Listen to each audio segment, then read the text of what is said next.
Hello students, I chemistry coach Avinash Jaiswal welcome you all. I hope you are healthy, safe and sound. उम्मीद करता हूँ कि जो last class में काम हुआ था आपको समझ में आ गया होगा।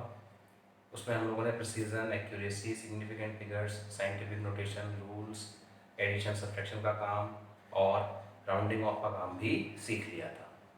वहाँ बेटा नोट्स मैंने प्रोवाइड जान के नहीं किए थे ताकि आप रूल्स साथ में लिख सकें। आज जो हम काम पढ़ने वाले हैं वो है लॉज ऑफ केमिकल कॉम्बिनेशन। नाम से ही क्लियर है, केमिकल रिएक्शंस होनी है। केमिकल रिएक्शंस कुछ नियम, कायदे, कानून फॉलो करती हैं। तो रिएक्शंस किस किस प्रकार से डिज़ाइन हुई, क्या उनके बारे में और जानकारी मिल पाई जब वैज्ञानिकों ने इन रिएक्शंस को स्टडी करा, तो कुछ पैटर्न ऑब्जर्व करे गए और उन पैटर्न को ही नियम यानी लॉज के रूप में कन्वर्ट कर दिया गया। लॉज ऑफ केमिकल कॉम्बिनेशंस में हम लोग बेसिकली 5 लॉज पढ़ेंगे जो एनसीईआरटी में भी गिवन है। जब मैं लॉ आपको बताऊंगा तो साथ में उसका एक्सप्रेशन भी आपको दिखाऊंगा ताकि आप उसका स्टेटमेंट पढ़ सकें। थोड़ा कर्सिव में लिखा होगा तो आप उसको स्टेटमेंट को समझने के बाद वैसे का वैसा ही याद करेंगे। बहुत से स्कूलों में टीचर्स अगर स्टेटमेंट चेंज कर दें तो कई बार नंबर काट लेते हैं, तो समझ लीजिए और फिर स्टेटमेंट को आप आसानी से याद कर पाएंगे। टोटल 5 लॉज है बेटा। जो पहला लॉ है वो है law of conservation of mass. Antoine Lavoisier ने दिया था, जिन्हें फादर ऑफ मॉडर्न केमिस्ट्री भी कहा जाता है। जो दूसरा लॉ है बेटा वो है लॉ ऑफ कांस्टेंट प्रोपोर्शन और डेफिनेट प्रोपोर्शन, ये जोसेफ प्राउस ने दिया था। Third law Dalton's law of multiple proportion है। डेल्टन्स के और भी लॉज हैं, हम फिलहाल Dalton's law of multiple proportion पढ़ेंगे। चौथा बेटा गै-लुसैक्स लॉ है और पांचवा बेटा एवोगैड्रो लॉ है। इसके बाद डेल्टन एटॉमिक थ्योरी भी हम लोग डिस्कस करेंगे। लॉज को पढ़ने से पहले थोड़ा सा आइडिया केमिकल रिएक्शन के बारे में हो। एक साइड रिएक्टेंट होता है, एक साइड प्रोडक्ट, और मैं 2 इक्वेशन कंसिडर करूंगा, उनकी हेल्प से ही आपको लगभग सारे ही लॉज समझाने की कोशिश करूंगा।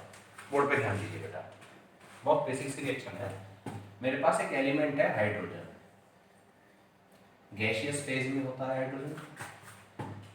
ऑक्सीजन भी है, गैसियस फेज में होता है, और वाटर बनकर आया है बेटा, और वाटर को भी आप इस रिएक्शन में गैसियस फेज में ही कंसीडर कर लीजिए।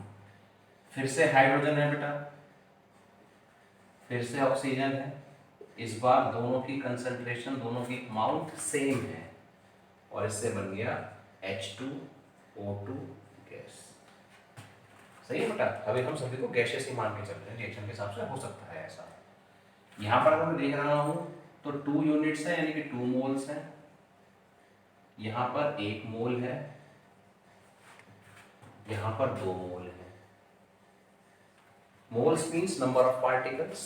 ठीक है बेटा, मोल कॉन्सेप्ट आगे डिटेल में करेंगे। मोल में हमारी वैल्यू होती है 6.02 इंटू 10 की पावर 23। ये 1 मोल हुआ और ये भी 1 मोल हुआ और इससे बनकर भी 1 ही मोल आया, कोई दिक्कत की बात नहीं। पहला लॉ कहता है कि ना कुछ बनता है ना कुछ नष्ट होता है। Matter can neither be created nor be destroyed. Chemical reaction पे अप्लाई करो कि आपने कुछ नया नहीं बनाया, आपने पुराने ही एलिमेंट्स को एक नए तरीके से अरेंज कर दिया है। जैसे H2O की बात करूं तो उसमें एलिमेंट्स ऐसे अरेंज होते हैं बेटा, जबकि H2O2 की बात करूं बेटा तो H2O2 में अरेंजमेंट कुछ ऐसा है। ये वाला H नीचे होता है, ओपन बुक स्ट्रक्चर कहा जाता है, 2 लोन पेयर तो होते ही। Means a chemical reaction is nothing but the rearrangement of atoms.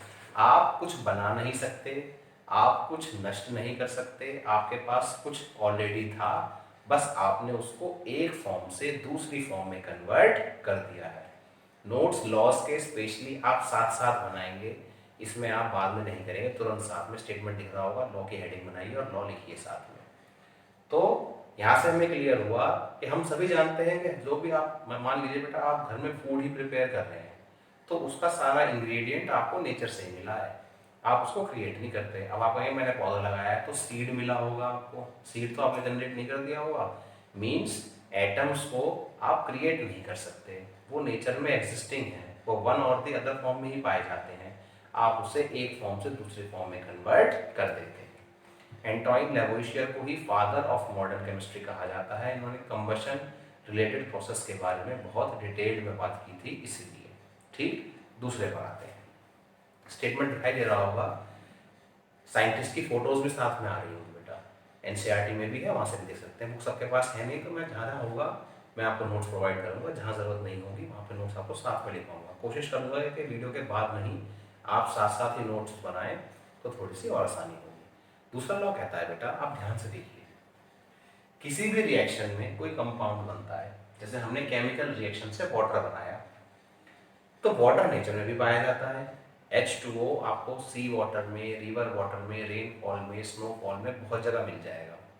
ठीक है बेटा, और वाटर को आप लेबोरेटरी में भी प्रिपेयर कर सकते हैं, एक्सपेंसिव पड़ता है, बना लीजिए, महंगा पड़ेगा बहुत।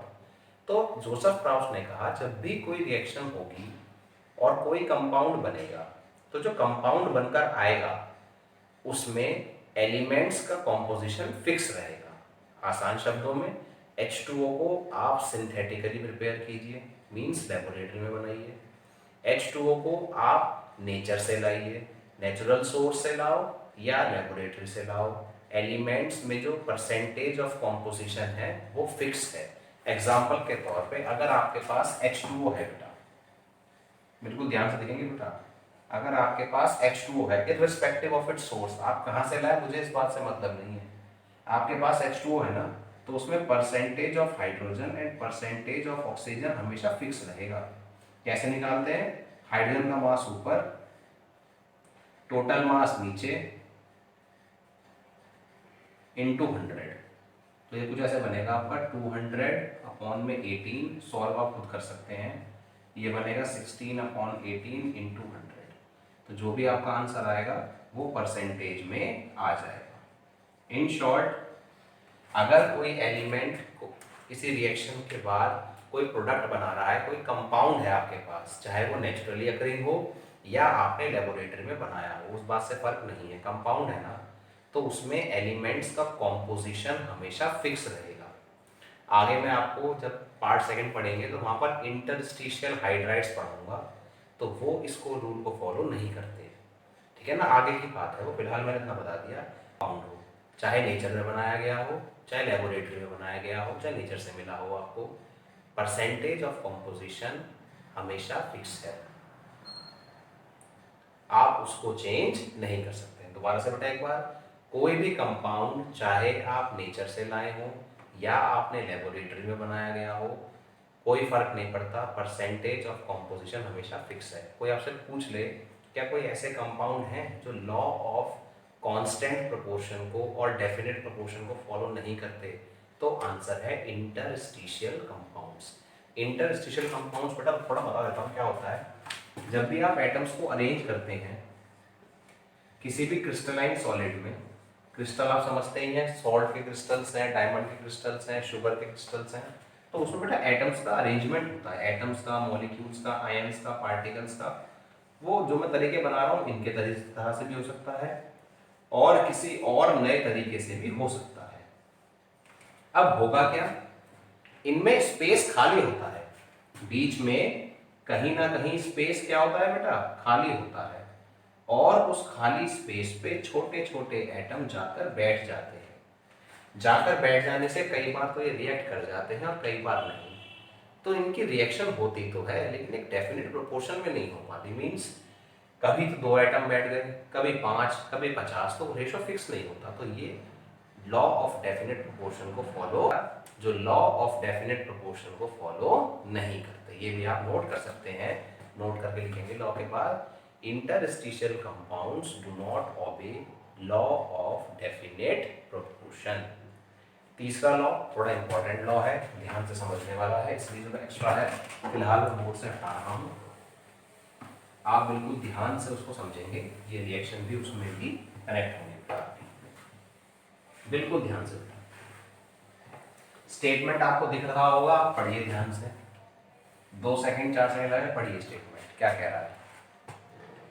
आप अगर मतलब ठीक से निकाल पाए तो स्टेटमेंट कुछ ऐसी बात कर रहा है कि जब 2 एलिमेंट की रिएक्शन से एक से ज़्यादा कंपाउंड बन जाए, जब 2 एलिमेंट्स की रिएक्शन से एक से ज़्यादा कंपाउंड बन जाए, तब एक एलिमेंट की अमाउंट तो फिक्स रहती है और दूसरे एलिमेंट की अमाउंट होल नंबर के रेशो में होती है। दोबारा से, जब एक एलिमेंट की रिएक्शन से जब दो एलिमेंट की रिएक्शन से एक से ज़्यादा कंपाउंड बन जाए, ऐसे केसेस में एक एलिमेंट की अमाउंट फिक्स रहती है जबकि दूसरा एलिमेंट होल नंबर के रेशो में होता है। एग्जाम्पल ध्यान से देखिए, H2 वाले एग्जाम्पल को ही समझो। क्या मैं इसको ऐसे कर सकता हूँ बेटा? इसका मास 2 ग्राम, इसका मास 16 ग्राम, वाटर बनकर आया 18 ग्राम पर मोल के हिसाब से। H2 का मास यहाँ पर 2 ग्राम, ऑक्सीजन का मास यहाँ पर 32 ग्राम और ये बनकर आया 34 gram. Hydrogen and oxygen reacts with each other to form water और हाइड्रोजन पेरोक्साइड।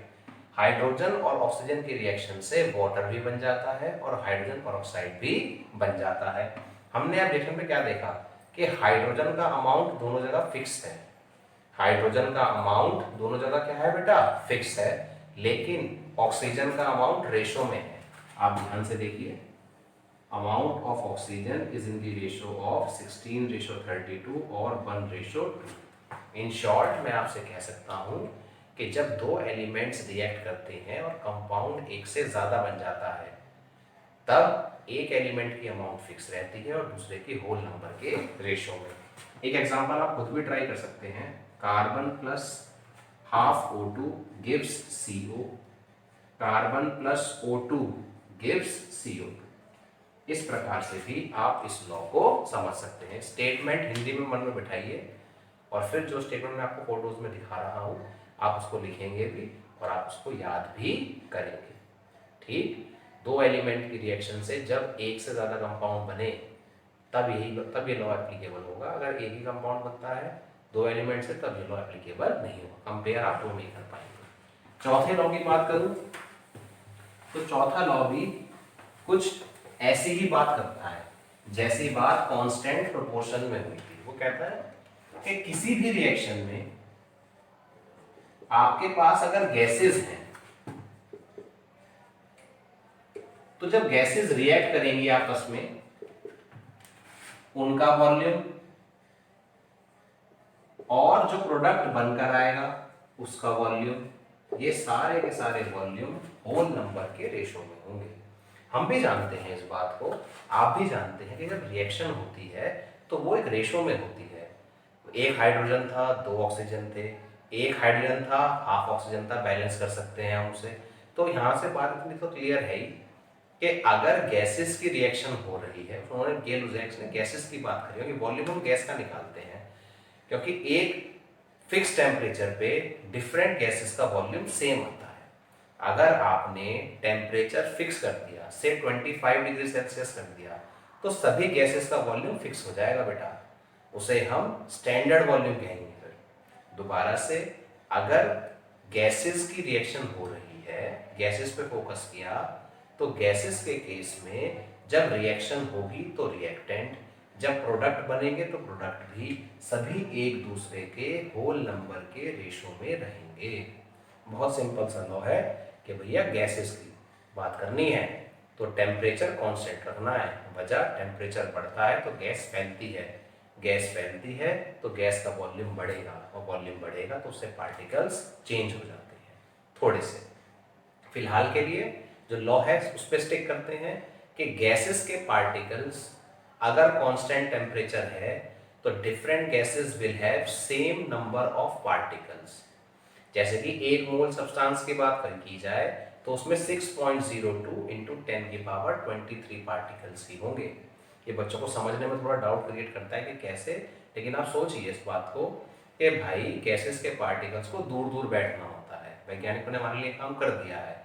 और अगर सेम टेम्परेचर है और एक मोल गैस की बात कर रहे हो आप, या किसी और सब्सटेंस की बात कर रहे हो, एक मोल ना मान के कुछ और मान रहे हैं आप, अगर वॉल्यूम फिक्स है, टेम्परेचर फिक्स है, तो गैस के नंबर ऑफ पार्टिकल्स भी फिक्स रहेंगे। यही लॉ में लिखा है कि भाई अगर कांस्टेंट टेम्परेचर है तो गैसेस के particles equal number of moles में रिएक्ट करेंगे और बनकर भी इक्वल नंबर ऑफ मोल्स में ही आएंगे। रेशो कह दिया है उसको। वॉल्यूम निकाल लीजिए, उससे मोल्स निकाल लीजिए, नंबर ऑफ पार्टिकल्स निकाल लीजिए, वो सब हम न्यूमेरिकल्स में अलग से करेंगे। ठीक। नेक्स्ट रूल आ रहा है बेटा एवोगैड्रो का रूल। एवोगैड्रो ने कहा कि किसी भी सब्सटेंस में अगर आप मोल्स की बात कर रहे हैं तो नंबर ऑफ पार्टिकल्स हमेशा फिक्स है। एवोगैड्रो ने कहा कि मोल्स किसी भी पार्टिकल के हमेशा फिक्स होते हैं, आप उसको चेंज नहीं कर सकते। एवोगैड्रो ही वो पहले साइंटिस्ट थे बेटा जिन्होंने कहा था कि एटम्स शेयरिंग के बाद कंबाइन करके मॉलिक्यूल्स बनाते हैं। वो पहले वैज्ञानिक थे इस बात को कहने वाले कि एटम्स में शेयरिंग होती है। डेल्टन बोलते थे कि एटम्स साथ में बैठ जाते हैं, बस रिएक्ट नहीं करते, शेयर नहीं करते, मॉलिक्यूल नहीं बनाते। रिएक्ट भले ही कर जाते हैं, मॉलिक्यूल नहीं बनता, बस दो डिफरेंट एटम बैठ गए साथ में, ब्लू और ब्लैक बैठ गए साथ में। लेकिन एवोगैड्रो ने कहा कि नहीं, ये रिएक्ट करते हैं, ये शेयरिंग करते हैं। और एवोगैड्रो के मर जाने के 50 साल बाद कैनिज़ारो नाम के वैज्ञानिक आए थे, उन्होंने ये बात कंफर्म करी थी। डेल्टन ने ये बात एक्सेप्ट नहीं करी थी। एवोगैड्रो के समय में डेल्टन बड़े साइंटिस्ट थे, तो डेल्टन ने से जब पूछा गया कि भाई एवोगैड्रो ऐसे कुछ बात कह रहे हैं, तो डेल्टन ने मना कर दिया, कहा कि एटम साथ में बैठ जाते हैं, मॉलिक्यूल जैसा कोई कॉन्सेप्ट नहीं है। पांचों लॉज फिर से देखिए ध्यान से। पहला नियम एंटोइन लैवोइशियर ने दिया, एंटोनी लैवोइशियर भी बोल देते हैं, और कहा कि आप कुछ बना नहीं सकते, आप कुछ नष्ट नहीं कर सकते, सब कुछ कांस्टेंट है, कुछ चेंज आप नहीं कर सकते। उसके बाद दूसरी बात आई। दूसरी बात में कहा गया कि भैया जब रिएक्शन हो रही है तो left hand side right hand side के बराबर होती है। लास्ट टाइम में बैलेंसिंग सिखाई गई है, तो मास भी बराबर है, तो हमने कुछ क्रिएट थोड़ी करा, बस एक ओल्ड फॉर्म को एक नई फॉर्म में कन्वर्ट कर दिया।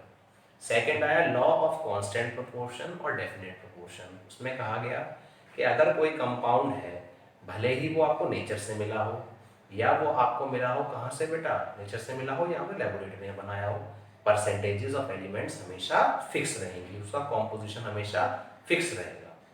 कुछ ऐसी ही बात गेलुजैक ने करी। उन्होंने कहा कि जब भी गैसेस रिएक्ट करेंगे, आप सिंपल से दिमाग लगाइए बेटा कि नंबर ऑफ पार्टिकल्स तो यहाँ भी कॉन्स्टेंट ही दिख रहे हैं मुझे, एक N2 है, 3 H2 है और 2 NH3 है। तो बैलेंसिंग वाली बात ही समझाना चाह रहे हैं आपको, और कुछ नहीं कह रहे कि अगर टेम्परेचर कांस्टेंट है तो इक्वल वॉल्यूम्स में रिएक्ट करेंगे और रेशो में रिएक्ट करेंगे। मींस अगर इसका 1 मोल है तो इसका 3 मोल है, उसका 2 मोल है, बैलेंस तो करनी ही है इक्वेशन।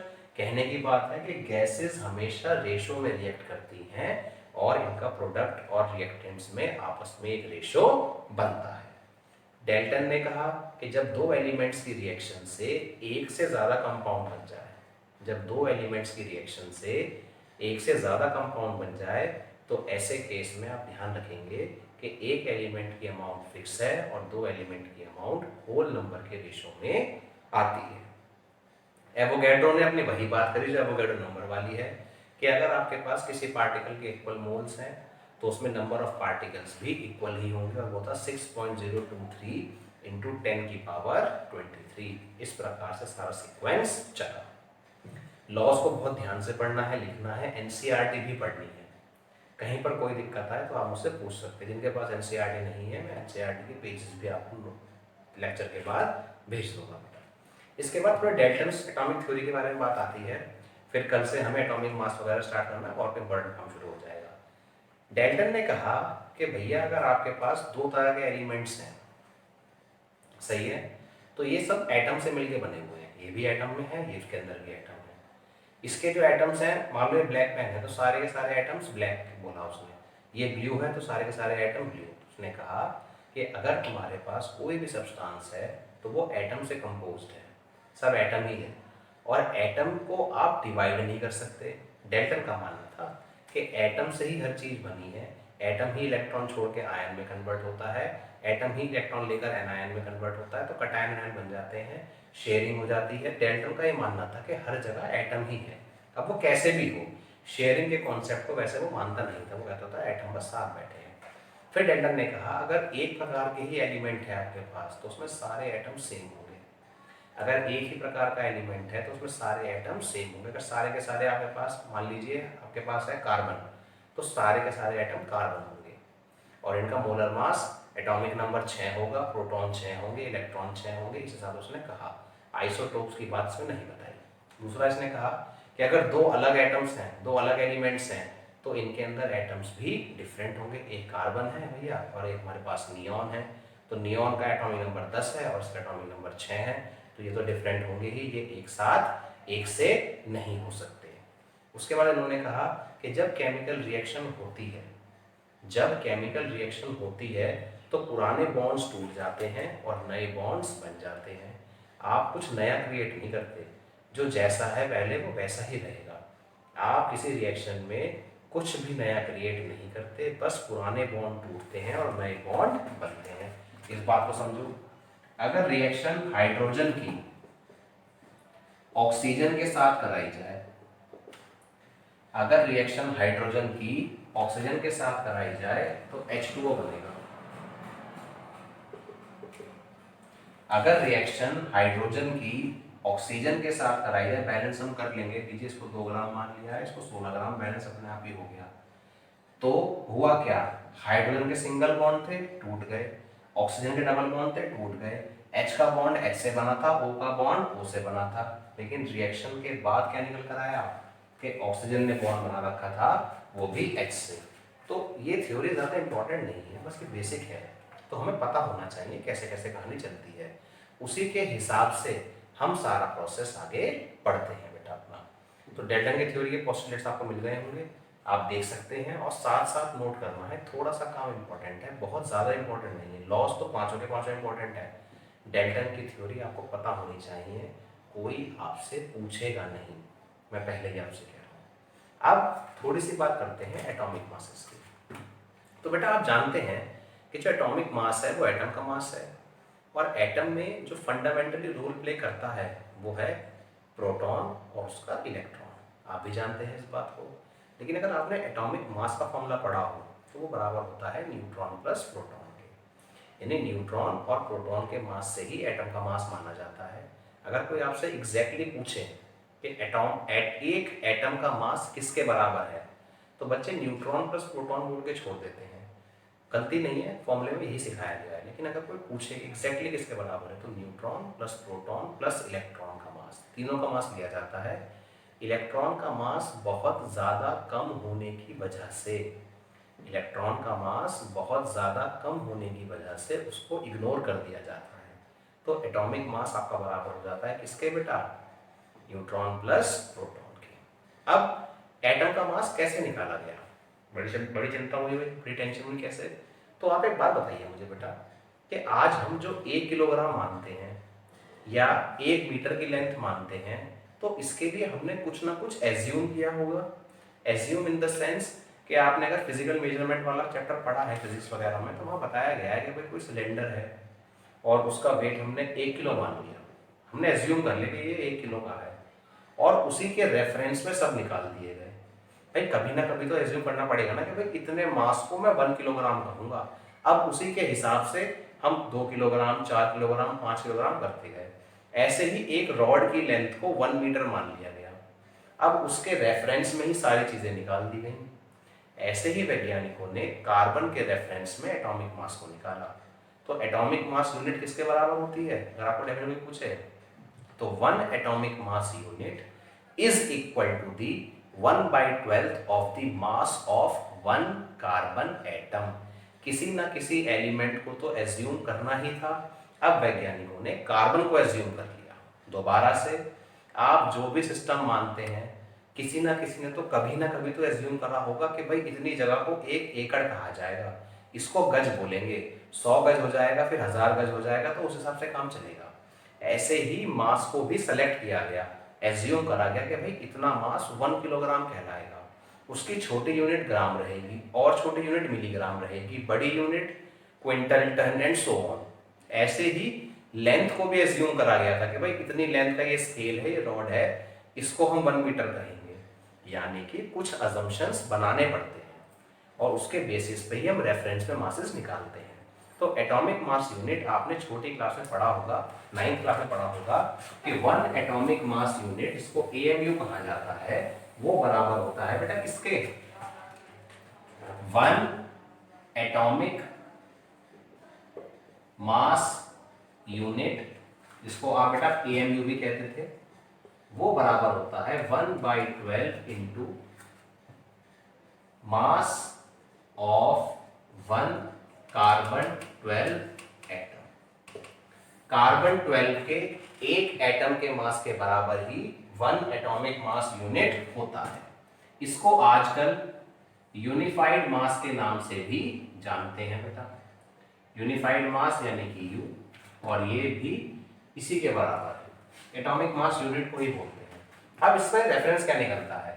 अगर मैं आपसे कहूं मेरे पास है एक कार्बन का एटम, मैं आपसे कहूं मेरे पास है एक नियॉन का एटम, अगर मैं आपसे कहूं मेरे पास है एक ऑक्सीजन का मॉलिक्यूल, मैं आपसे कहूं बेटा मेरे पास है एक NaCl की यूनिट, आयनिक कंपाउंड है तो क्रिस्टल यूनिट कहते हैं बेटा।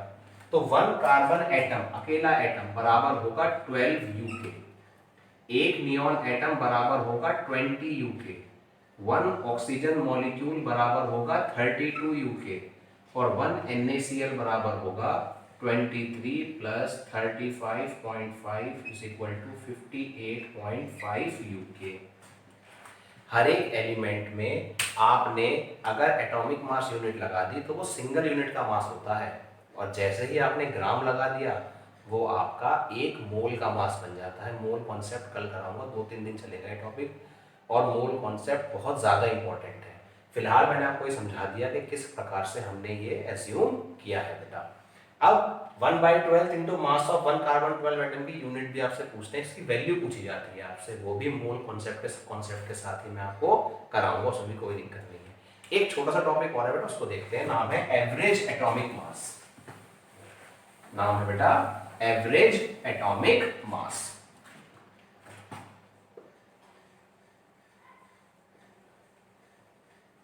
आप लोगों ने देखा होगा पीरियोडिक टेबल में कि जो एटॉमिक मासेस हैं बेटा वो थोड़े से पॉइंट्स में आए हुए हैं, एग्जैक्ट नहीं है। हम लोग राउंड ऑफ मान के चलते हैं। कार्बन का एग्जैक्ट मास 12.011 है, 12 तो हमने मान लिया उसको। अभी कैसे निकाले गए सुनिए। क्या आप लोगों ने आइसोटोप्स के बारे में सुना है?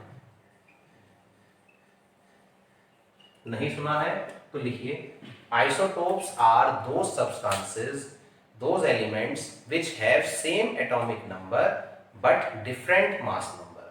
Isotopes, दोबारा से, isotopes are those species which have same atomic number but different mass number. Example 6C12, 6C13 and 6C14। 6C14 को कार्बन डेटिंग में इस्तेमाल किया जाता है।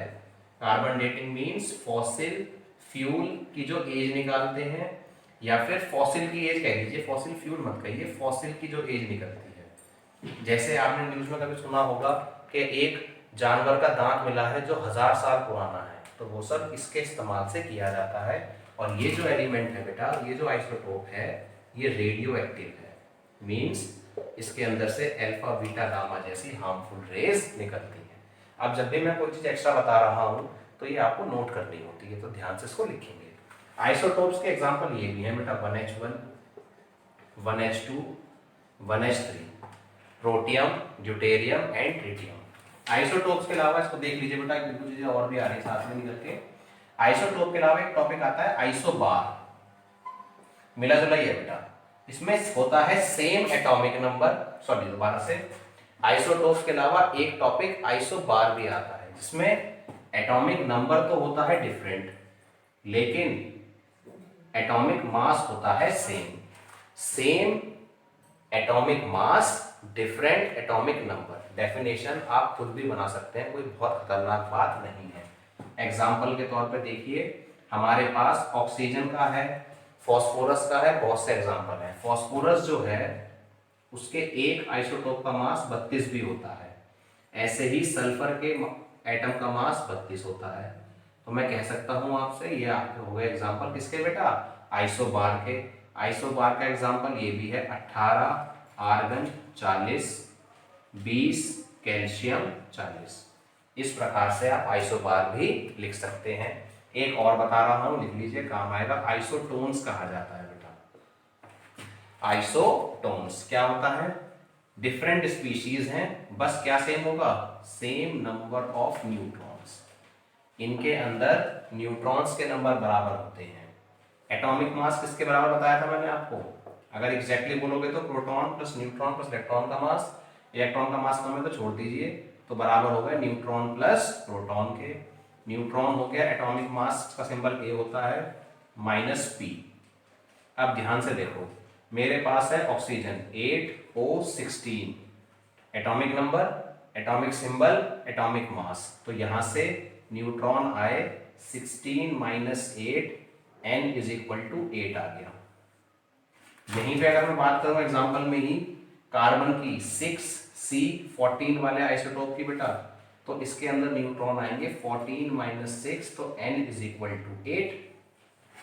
तो क्या बात समझ में आई कि भैया atomic number same, atomic mass अलग, आइसोटोप, एटॉमिक नंबर अलग अलग, एटॉमिक मास सेम, आइसोबार, और नंबर ऑफ न्यूट्रॉन सेम, तो आप बन जाते हैं बेटा आइसोटोन्स। वापस आ रहा हूं टॉपिक पे, मैं बात कर रहा था एवरेज एटॉमिक मास की।